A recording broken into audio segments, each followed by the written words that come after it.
今天呢又讲第四节哈，第四节。这一节呢，我们主要开始呢就讲这些上一节我们讲到这个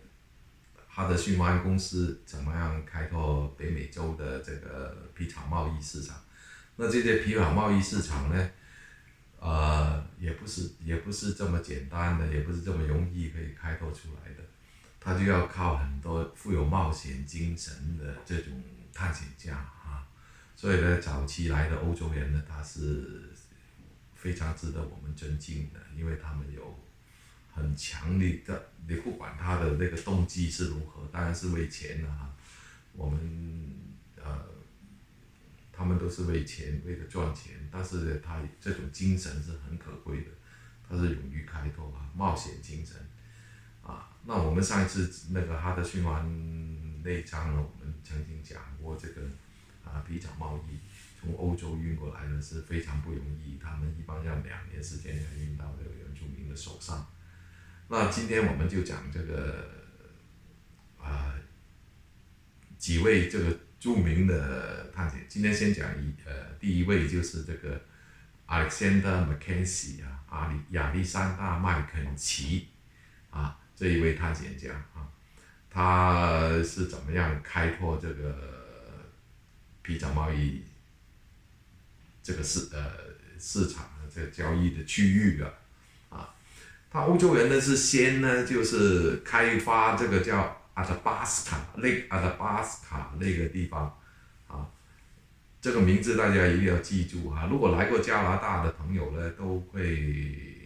知道都会听过这个名，特别是你去过落基山呢，去过落基山的朋友呢，都会这个名字都会很熟悉的因为落基山有一个很著名的冰川那个景点就坐那个特种汽车上去冰川走冰川的那个节目那个冰川呢就叫阿达巴斯卡冰川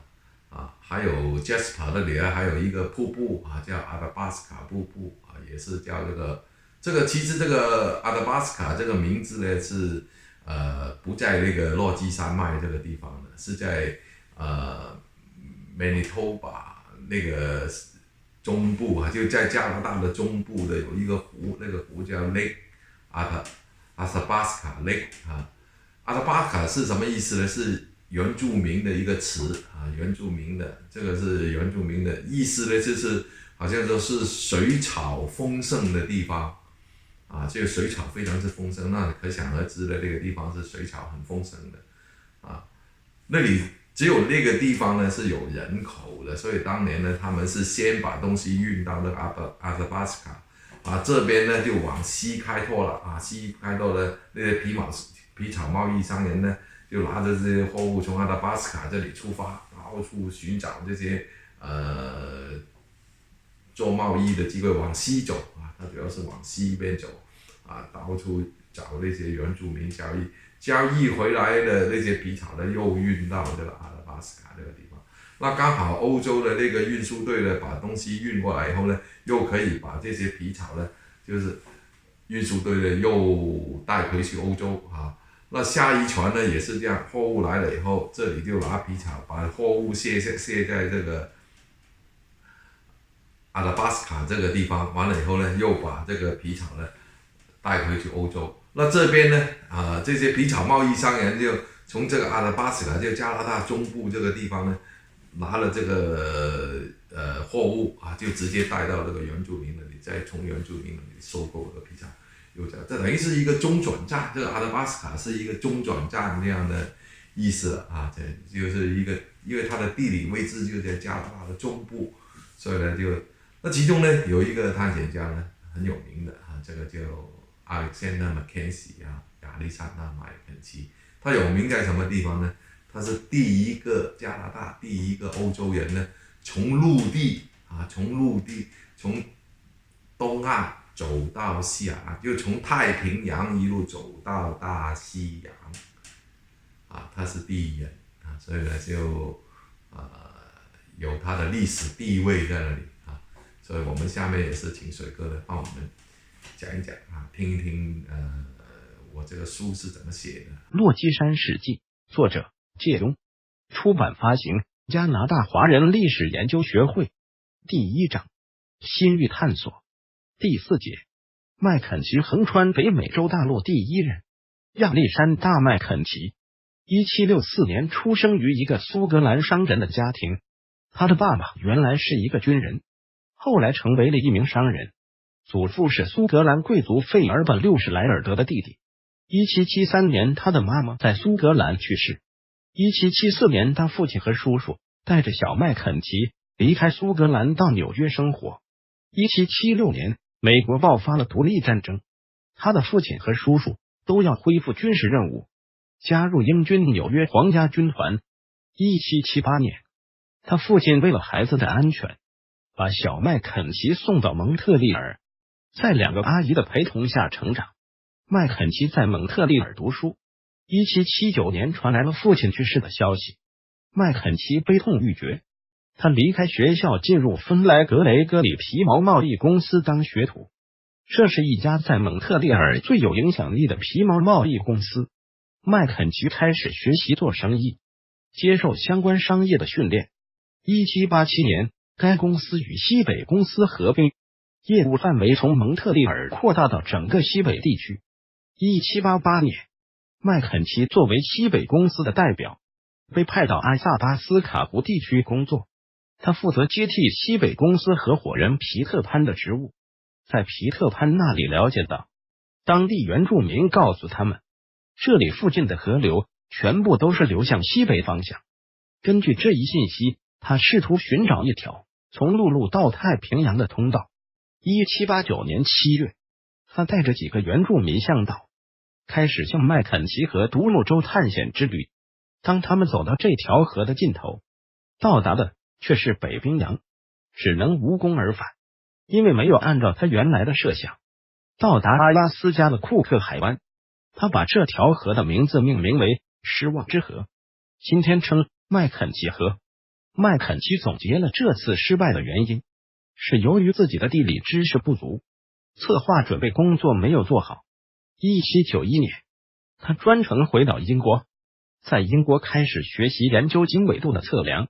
天文经纬度定位、航海以及野外求生，尽可能多学习实用的自然科学知识，大量翻阅研究詹姆斯·库克的西北海岸地图，详细研究北美洲地理的经纬度。1792年，他回到加拿大后，又准备再次出发探险。这次他带了2名原住民向导，带上自己的表弟、6名船夫和1条狗。在1792年10月10日，离开奇佩旺堡，开始了他第2次的独木舟探险之旅，从松树河进入和平河。11月1日，他们到达了和平河的一个岔口，此时天气开始寒冷，他们马上在这个地方修建临时房子准备过冬。后来这个地方称为福克堡。1793年5月9日，他们离开了福克堡，继续探险之旅，沿着和平河进入温尼斯顿湖南下，徒步翻越分水岭后，来到了飞沙河的上游。他们准备沿飞沙河顺流而下，但是当地原住民警告他们，飞沙河南面有一个峡谷，水流湍急，落差巨大，暗礁众多，要想通过这个峡谷会非常危险。他们当时还不知道飞沙河可以通向太平洋，所以他们选择沿西路河向西，徒步跨越海岸山脉到达贝拉库拉河，再进入北奔廷克利湾，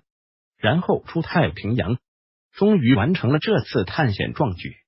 本来他们想继续向西直接到达公海，但由于本地的原住民在北奔廷克利湾阻挡，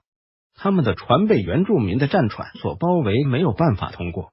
麦肯齐只能回头向东，沿路返回。为了让后人记住这次历史性的探险之旅和留下证据，他把船靠在海边的巨石上，找来红色的油漆，写下来自加拿大的亚历山大·麦肯齐1793年7月22日从陆路横穿当时的加拿大指今天安大略省和魁北克省。1801年，他的探索之旅在期刊上发表。这次探险的成功使他在英国被封为爵士。从1804年到1808年，他在加拿大的下议院任议员。1812年，麦肯齐回到了苏格兰，与一名14岁的贵族继承人结婚。他们夫妇育有2子1女。他的太太继承了父亲的大笔遗产，夫妇一直居住在伦敦的郊外。1820年，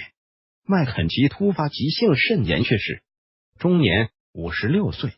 介中评论，麦肯齐这次探险之旅之所以成功，是在工作中不断学习的过程。所谓做到老，学到老，不管你有多高的学历，多高的职位，在工作当中不断学习还是非常重要的。这个过程也是人生的意义和乐趣所在。今天是信息科技不断日新月异的时代，大部分的知识来源于工作和生活当中的不断学习。每天除了工作之外，利用业余时间学习，决定了个人知识积累的深度和广度，这些对于个人成功起到决定性的作用。麦肯锡在工作当中遇到困难，能够不远万里，花费1年时间回到英国补充自己知识不足，实为难能可贵，从而最后取得伟大成功。在他走过的地方，